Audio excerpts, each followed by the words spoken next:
Experiential Learning MPower Hour Career Speaker Series. Our hope is that you will be empowered to begin exploring your career path. In case we've never met, I'm Mrs. Gentine, the Experiential Learning Coordinator. My role is to try to connect you with different experiences so you can personalize your own career journey. So welcome today to all of our Mason Middle School and Mason High School students joining us. Mr. Reuter, our Mason Middle School Assistant Principal, and I are working together on this virtual series. And I think Mr. Reuter has a few things he'd like to tell you today before we get started with our introductions. Yeah, absolutely. Thank you all for being here. So we will utilize the chat feature in the top right, so a little square with some lines through it. So as our presenters are going, if there are questions that pop up that you want to ask, drop them in there and we'll make sure that we get those answered. And if we could just all remain on mute so that we're not getting distracted by some background sounds would be great. And hopefully we'll hear some great things today. Great. Thanks, Mr. Reuter. Well, some of you have joined because you're thinking about a career in something business related, or maybe you have heard a term a lot recently during this pandemic called supply chain management.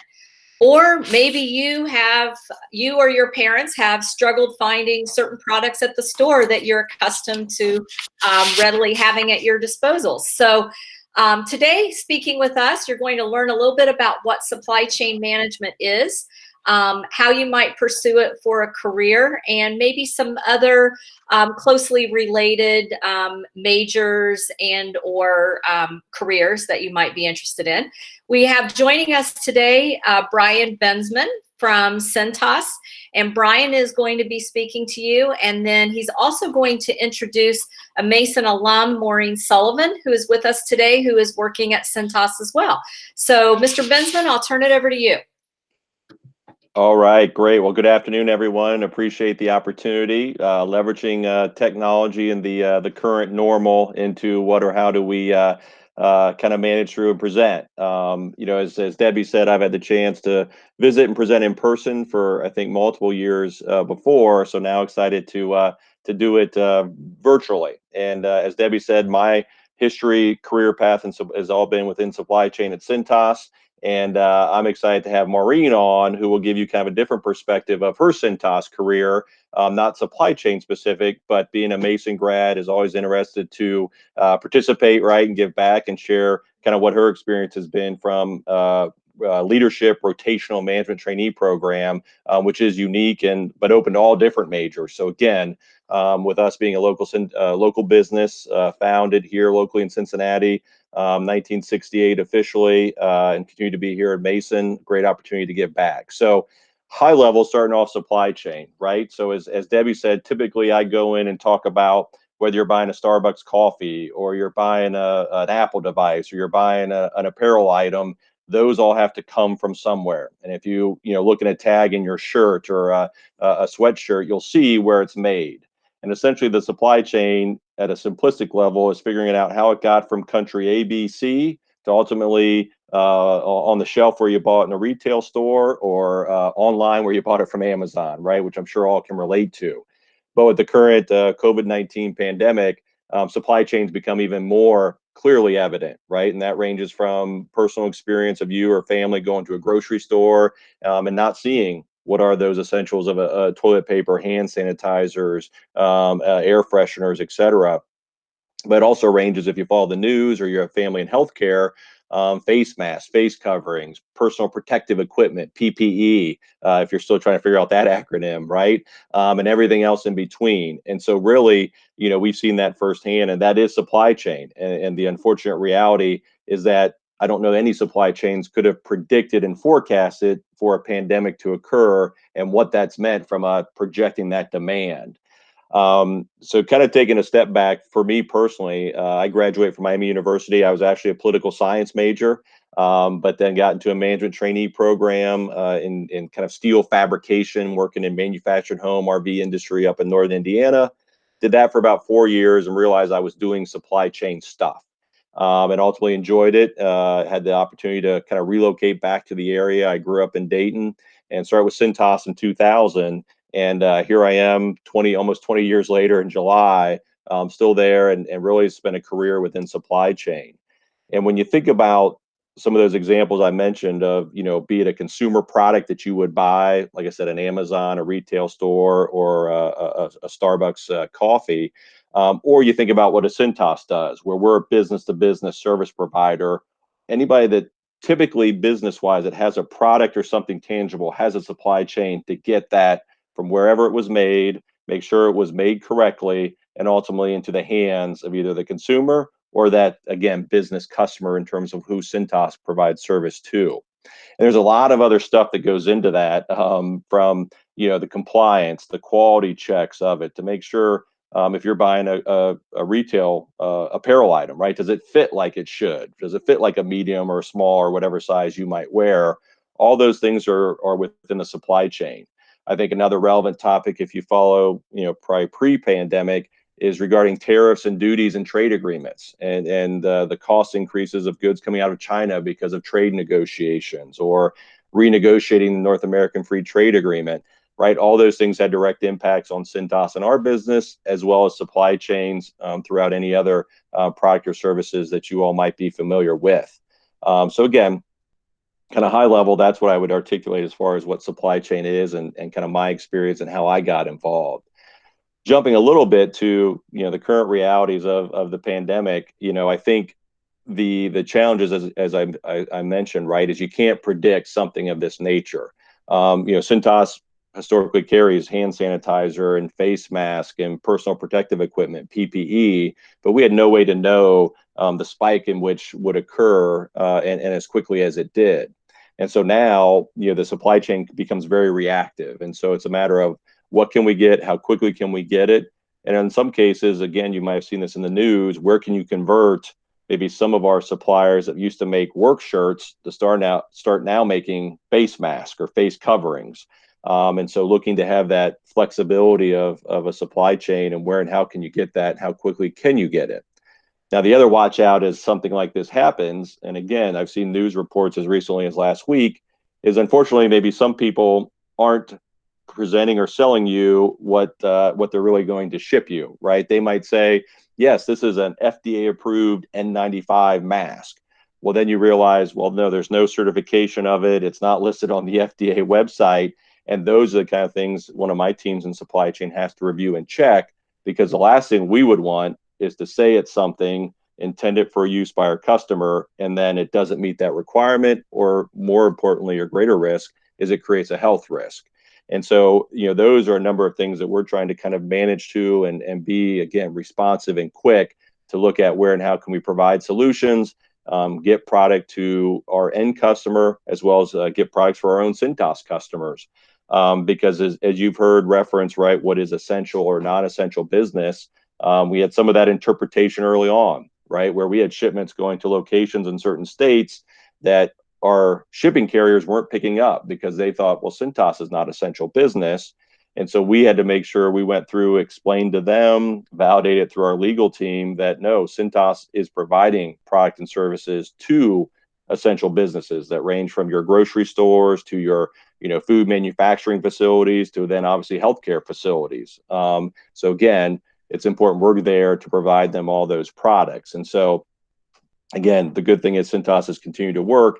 While a lot of our customers, and we have over 1 million business customers, a lot of those small businesses have been shut down. And I'm sure you all have seen that firsthand. They're not essential, obviously created unemployment. And so how are we working through kind of that short term of, okay, they need to suspend service, hopefully temporarily. And so how are we then ready to respond to, or for those that are working, they don't necessarily need workwear uniforms. They need all the other stuff that's critical in terms of combating with the COVID situation. So again, keeping it high level and quick in terms of what supply chain is and kind of the immediate the COVID impact. I think the other things I would kind of speak to just in terms of personal experience and where and how can you all start to think about what or where do you see a career, or could a career for you be in supply chain? And I think when I think back of skill sets that I developed, I would say probably, high school, college type age range. It gets into some of the basics of just understanding good time management, right? Effective multitasking, understanding due dates, balancing priorities, all things that I'm sure you all live on a regular daily basis. And I think part of it's a work ethic and defining what that work ethic means, for you and personally and family and everything else. I always joke with my 6th and 8th grade daughters that I had a paper route when I was in 6th grade. Which is probably foreign to most kids this time. And I probably wouldn't let my kids have a paper route, but I was out every morning delivering papers 7 days a week, collecting money in person because you didn't have these online things, right? So to me, at a very early age, it was understanding that work ethic, those dynamics. And then also, to me, the people factor, right? How do you develop a sense of teamwork? How do you deal with different people? I call them worldviews. They come from different places. They have different life experiences. It might be different ethnicities in that respect, but how can you understand and relate to different people and start to develop that skill set early on? And so again, whether it be in a classroom setting and working and exposing yourself to things there, or as you get older and be it college or going directly into the workforce, how are you comfortable being, as I say, uncomfortable? So putting yourself in situations you wouldn't normally want to do. And I'm sure Maureen can share some of those experiences as well that she's had both in school and her time with Cintas. So again, nobody likes to do that. I typically force my kids to do that. Maybe one day they'll appreciate it. We'll see. So again, really encourage those kind of activities, things that you can do now. And then also start to realize which route you go. Because again, supply chain, there's many opportunities for direct employment, direct hire after you finish high school, whether that be in our supply chain group or be in some of our facilities and operations around the greater Cincinnati area, that then allow you to maybe move and change career paths. You might decide you eventually want to get a certification or a degree, you move up into different levels, or the route of going through, a 4-year degree and then coming out with a supply chain or operations or analytics is a growing field, especially within supply chain and really business overall. I think are all areas of opportunity that you want to consider, and realizing, again, current pandemic and business opportunities overall, supply chain is universal, right? Supply chain within Cintas or supply chain within Procter & Gamble or Fifth Third, obviously Kroger's that you see firsthand. And so again, supply chain can be that business to business like a Cintas, or it can be that business to consumer of a variety of other brands and retail and things that you see, be it in person or as that future shifts to more online. Again, Amazon has a tremendous supply chain in terms of what they do and how they do things. And that just obviously has continued to grow. So I'm going to pause there because, again, I want to be able to shift and have the pleasure and opportunity to have Maureen joining us here this morning or this afternoon as well. And again, Maureen being a proud Mason grad, and I didn't even know that until I visited one of our facilities over in Milford where she had started working. But I'll let her kind of share a little bit about how she relates some of her, I'm sure, high school and college experiences, and then relate some of her experiences firsthand since she's been with Cintas. So Maureen, I'll defer to you. Thank you, Brian. As Brian said, I did go to Mason. I graduated in 2014, and then I headed to Miami. So kind of like Brian, I had that Miami experience, but I kind of just going to outline, what I felt I did in my high school and college experience that helped prepare me for my career at Cintas. So while I was at Mason, I was on the swim team and the water polo team.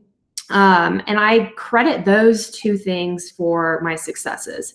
Having like a club or a team that you can lean on, or that you put your time and you manage your time with different things, with school and then athletics, or school NHS, school Stuga, something that you can balance your time with and learn those important skills in life. I feel like credit is what I give credit to on how I was able to get to where I am today. So through Mason and through my swimming and water polo experience, I found a different path to college. So I swam in college, and through that, I was in the whole recruiting process on how to get to college. So it's a little different than some of you may be going through or will be going through. So instead of, applying to colleges, I kind of visited different colleges and chose my college based off of the swim team. That was kind of my first priority. And then, obviously the academics and whatnot was there too. So I decided to go to Miami, and that's where I swam, and I majored in sport leadership and management. So I thought I was going to be in the sports industry. I wanted to work for a sports agency, something that was like glitz and glamour. and that's what I wanted to do. But I kind of found out that that's something that wasn't going to fit. You know, I wanted to be a leader in a company, in an industry, and I kind of saw the thin ladder that the sports industry was, and I knew I needed to pivot and go to another industry. So that being said, you know, I had no clue about the management trainee program at Cintas, but I knew I needed to have experiences and internships that would prepare me to have a job like I did at Cintas. So, you know, being an athlete, I had to get creative. And this is what I'm going to stress to you guys with finding opportunities within college and then post-college. So as an athlete, you do have to train all the time, 20 hours plus a week. And then in the summers when, you know, a lot of students are able to take the time to do those internships and co-ops, athletes kind of have to take a step back and we have to train instead of taking those internships. But I wasn't going to let that stop me from getting that internship experience and growing my resume. And I know all of you guys know how important it is to have that resume, to have all those, you know, different types of clubs and experiences on it. And I do too. So I knew I needed to find something. So I challenge you guys to be creative in your process of finding and pivoting your way through your experiences. So one of the ways that I did was I actually picked up an internship with a nonprofit down in Nicaragua. So it was a nonprofit that helped swimmers fund for private schools and then, you know, learn experiences with life and teach them leadership skills in English, and you know, where they wouldn't get with their normal life. So I lived down in Managua, Nicaragua for a whole summer, and I would you know, teach the kids English. I teach them leadership skills, all the type of tools that they need to be successful. You know, these kids were impoverished. They didn't get the type of skills we do, like at Mason. You know, MPower is not a thing for them down there. So by doing that, I was able to teach them during the day, and then I would train with them in the afternoon because it was a swim team. So by pivoting and being creative and finding experiences like that, I was able to, you know, put those things on my resume and be able to talk about it and how I was able to expand my experiences, even though I was limited in a sense. So I stress that to you guys of not using being a student athlete as an excuse, or, you know, being in any type of role or situation as an excuse, and instead pivoting. And, you know, Brian mentioned this before, seeking discomfort in everything. So a way I sought discomfort in my college experience and even in my high school experience is taking courses that typically I wouldn't take or I didn't necessarily need. So in sport leadership and management, I wasn't in the business school. So I decided to take a few classes in the business school to kind of expand my knowledge. And a lot of the classes that I did take were entrepreneurship. So in classes, I was able to learn so many things that I wouldn't have otherwise. I wouldn't have stepped outside my comfort zone and taking those classes and learned what I could do with those skills. Another way I sought discomfort was through networking. So it's super important to build your network. You know, the phrase of "it's not what you know, it's who you know," a lot of times is true. You know, if you know someone that can get you to this place, it's a lot more important than if you have the tools, I guess. So through seeking discomfort in the networking realm, I pushed myself to go to career fairs as a freshman or sophomore. You know, I wasn't looking for an internship, but I was looking to learn how I could elevate my elevator speech or talk to professionals and see what they were doing. So I think you guys are doing a great step in, you know, networking as, you know, being a part of the MPower presentation today. So when I was in college, through a recruiting process and the networking process, I was able to find Cintas. And being a part of the sport leadership and management major, I was able to, you know, perfectly go into the management trainee program. So any major can go into the MT program that I started out with. It's not necessarily the major that you had in college, but kind of the attributes and the personality traits and your leadership strengths that you have. So I would stress that when you're in college, just because you're majoring in a certain thing, you know, Brian was in poli-sci and he went to supply chain. I was in sport leadership and management, and I went into management training. They kind of do have a similarity, but not as tunneled as you would think. So as an MT, you go into different types of rotations throughout your program. So it's a 2-year program, and I had just finished mine a few months ago. So I was in the plant, so working in our plant with our partners for 6 months, and I was in service, so out on the trucks with our service reps for 6 months. I was in the office for 3 months, and then I was in sales for 9 months. So getting the experience in all 4 of our divisions within the rental division gave me the opportunity to learn the program or the business from the bottom. So when I become a leader in the company, I know what everyone has been through. I know the challenges that they have faced because I've been through that before. Throughout the program and each rotation, you're going to be responsible for various projects and supervisor roles. And you have the opportunity to train for 2 full years before you kind of go into that first role outside of your management trainee program. I think that was the most, the biggest thing for me is I saw an opportunity that this company, Cintas, was investing so much time and money to develop me and train me so I could be the best partner for them. And then I could be the best leader for them.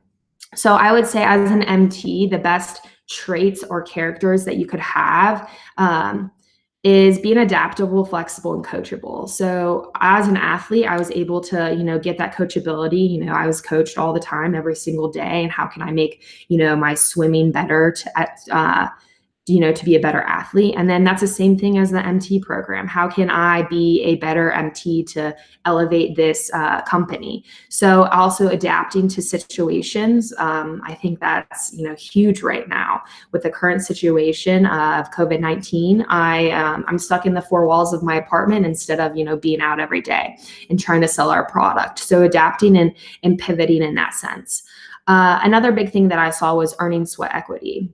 Brian mentioned this earlier, having that big work ethic. And I say earning sweat equities because a lot of people, see college grads and they see, oh, just because you have a college degree means that you can just do whatever you want. But I wanted to prove to our partners, especially the ones that worked in the plant that didn't have the opportunity to go to college, that just because I am a college graduate doesn't mean I can't work hard, I can't get my hands dirty, and I don't want to prove to them that I do want to prove to them that, I'm here to work. So I would say that's probably the biggest tip that I have for you guys is earning sweat equity wherever you are, proving to people that you are here to work hard. And if you're not, then you're not going to earn that respect that you typically would.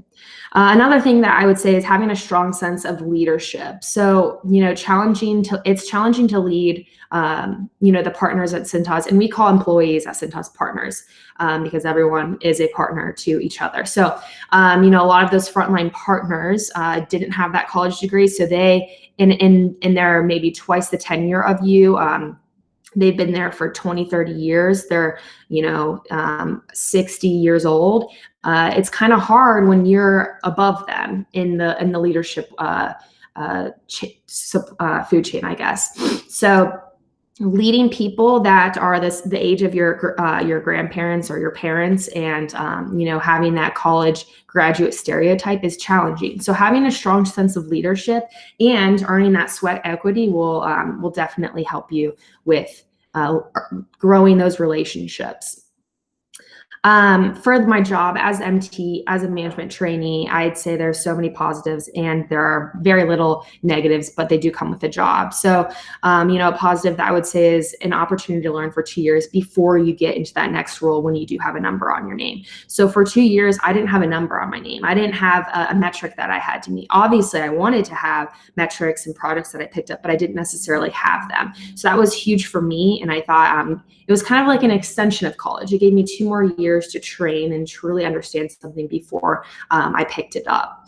I mentioned this before, you learn how the company operates from the bottom to the top. So you're able to relate to your partners when you do become a leader in the company. And it prepares you to be the best leader as you know what your frontline partners are going through. Another positive that I would say is you're never bored. You know, you're never sitting at a desk, clicking on the computer, typing away. There are days when you get that, but you know, some days you're in the plant all day. Other days you're out on the trucks helping our service partners. So you're never bored. And honestly, I would work 12 hours a day and not even realize I was doing that because I was having so much fun doing it. You know, some negatives with the job is with the management trainee program. The first year in my program, I was wearing a uniform. And it's a really humbling experience. And looking back at it, I loved wearing my uniform. You know, a lot of people would be like, oh, like you're a college graduate and you're wearing a uniform, and they kind of look down at you. But the uniform, you don't have to think about where you're wearing every day. You just throw your uniform on, put your hair up, and you go to work. So that's a great positive. And B, it teaches you that just because you wear a uniform doesn't mean you're any less than anyone else. So, you know, you kind of see how people look at you and treat you, and it makes you understand that, you know, a lot of people see uniform wearing employees around the world in any industry as less than. So wearing the uniform kind of put me in a different perspective that every single person that has a job is essential to how our industry or our economy works. So although wearing the uniform, I found a lot of positives, it kind of was a negative because, you know, you did see how other people saw you. And it was that physical labor aspect with the job. So, you know, I was on the trucks picking up dirty towels from B-dubs, and these towels were sitting in the back of the building for a week, and there was maggots inside the towels, and you're questioning, like, why the heck did I go to college to do something like this? I'm literally drenched in rain because it's raining all day, and then I'm sweating because it's 90 degrees out, and I'm picking up towels out of the dirty towel bin at B-dubs. So there were moments like that when I was like, I can't believe I'm doing this right now. But that's what made me stronger. That's what pushed me through and got me to where I am today. And then obviously long hours of monotonous work was another downfall. But like I said, all those experiences have been able to, you know, teach me so many lessons. And now I'm out of the management trainee program, and I'm currently a sales rep for the company. So I live up in Columbus now. So I moved from Cincinnati to Columbus, and I sell our product to new businesses and new storefronts and get them ready for the workday. And help them prepare so they can open their doors. And as I said before, you know, during this COVID-19 situation, it has been a challenge because I just started this role just 2 weeks before everything shut down. So being able to pivot and whatnot. But again, like I said, you know, earning sweat equity and, you know, leveraging your leadership style and your leadership skills, and then also seeking discomfort in the things that you do and not making excuses for, you know, things that you're going through. Instead, pivot and find ways that you can lean on other situations or experiences. So I really appreciate you guys letting me talk to you today. Let me know if there's any questions. I'd love to answer them. And I'll be super honest. But I will say the management trainee program has been the best experience and the best choice I've made in my life. And I'm super fortunate to have been put in this position. So thank you. Maureen, that was wonderful. I really like the way that you emphasized to the students about getting out of your comfort zone to participate in some of those experiences, because that's not easy to do. It's always easier to take the route of what is comfortable. But, you know, sometimes those experiences also show you what you never want to do again.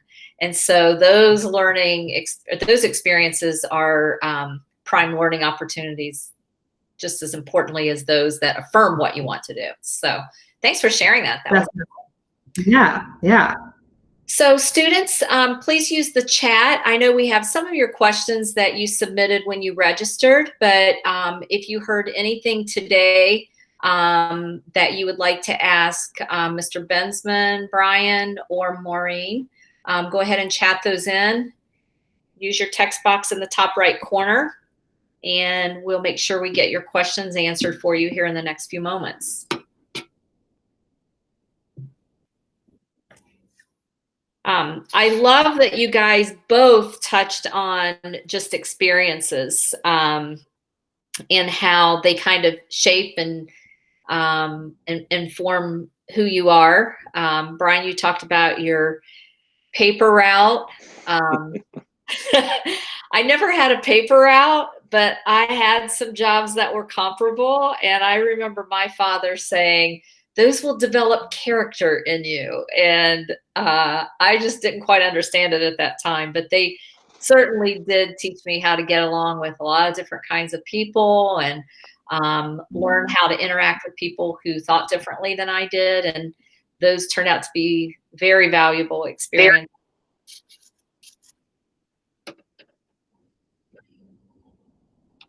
Students, feel free to go ahead and text questions in. Any questions about any of you thinking about majoring in supply chain management? Do you have any questions about maybe you've already selected a college and they don't have a supply chain major? Maybe what would be the next comparable major? Brian, what do you think? Yeah, no, absolutely, and it does have some ranges of, I think traditionally there are the ones that call it supply chain. I think UC refers it to as operations or operations management. Some might have a component of, be it manufacturing, things of that nature. I think another one that I briefly mentioned is analytics, and analytics becoming more and more universal as to whether you're in a supply chain area or you're in business operational side of it, the finance or the accounting side, I think has a lot of relevance as you talk about, data and how do you manage data. And as I say, present the business case in data that people can understand that don't have that same mindset, I think is a tremendous skill and positions that we continue to identify. And then I think too, you also see engineering, one I didn't mention, right? So you have aspects of engineering when you look at just the supply chain of how you run a distribution center and be it conveyors and be it all that. You have some obviously IT related functions that are directly and indirectly supporting supply chain. So again, a number of those that can indirectly route themselves into supply chain, albeit if you're at a school that doesn't have that specific major. Excellent. Students, any other questions? We have shy students today. We're not receiving a lot of questions here. We did a great job of covering a lot of the questions that I know they typically have when it comes to this topic. And Brian, we really appreciate you've been a long time valued business partner, and we really appreciate you taking your time. I know that you're probably very busy right now trying to anticipate when the governor explains this afternoon what reopening looks like and what that's going to look like in your world. I think, Debbie, good just to, give you some context, right? As I said, the challenge we have right now is that you can't get enough and you can't get it, quick enough. And so I think the challenge that we see is to your point, as businesses return, open back up, and maybe it's at a smaller scale number of employees, because for instance, a restaurant has to reduce its seating by 50% to allow space, possibly as a new requirement. Our challenge is to say, gosh, we're getting in so much hand sanitizer and PPE and cleaning chemicals. What does that new normal look like relative to demand? And so our challenge is to say, okay, when are we going to see this be a new standard because there's new requirements to run your business? But gosh, we probably have inventory coming that's way up here. And so how do you deal with the physical space limitations of okay, when do you start reducing and balancing that out? Because our locations, as Maureen knows, are very much operational. They don't have a lot of storage. So we can't just ship more out to our 400 plus rental locations because then they have the same problem. So those are the things that, we have not, there's not a forecasting curve for a pandemic, right? Where you just hit the easy button and say, let me engage my pandemic forecasting model. So that's going to be probably one of the biggest challenges. And then two, just the physical space of how to adjust to that demand going forward. Sure. And we might add, I know you mentioned it in your presentation earlier, but you're not just serving the Cincinnati community, you're serving multiple states. And so each state looks a little different when it comes to reopening, I'm sure. Well, not only, US and Canada is primarily where we have our business, but we do a lot of what's called direct sale uniform services to non-US entities. So think of Marriott Hotels, one of our largest customers in US and Canada. They have facilities, resorts, hotels that are probably closed now that are in Central America, Mexico, European market. And they're saying, well, Cintas, you're getting us all of our masks and PPE in the States. We need you to get it to these different countries. And for me in the compliance space, well, they might have different requirements than what the FDA is doing right here in the US versus those other countries. So those nuances of how do we begin to be educated, provide the solutions, not only to the large primary business customers here in the States, but globally as well. Right. Great. Maureen, I really appreciate you giving back as well. You mentioned about getting creative when you were in college and trying to kind of pave your path. One of the things that I think our students might want to think about is as they start looking in the future at internships and volunteering and maybe interviewing for some of those opportunities, that might become a common question that's asked is, you know, how did you reinvent yourself during the pandemic? What new skills did you learn? And so that ties right into what I think our students will be seeing in coming months. Students, I think those will become some very common interview questions for you. Yeah, I think so too. You know, I think employers will want to see, you know, what you did to separate yourself instead of sitting on the couch and watching, you know, Tiger King. What did you do to gain some new skills, or you know, did you attend class and make sure you were present and come to MPower presentations of this, like this, or you know, did you just sit on the couch and veg for a few months? So definitely use this time to better yourself and find ways that you can separate yourself from the pack, because essentially that's how you're going to get better, is the cream rises to the top, and use this time to leverage. Yeah. Excellent. Okay, well, it doesn't look like we have any other questions. You must have done a good job of answering everything for us. We really appreciate your time today, and we look forward to working with you guys in the future. Thank you, everyone. Thanks. Yep, thank you. Good luck to everybody on the remaining school and dealing with change and the agility, and as Maureen said, trying to figure out where and how to do it differently for the remaining time, the summer, and everything else. So good luck to everybody. Yes. Thank you so much for taking your time today, Brian and Maureen. Bye. Bye.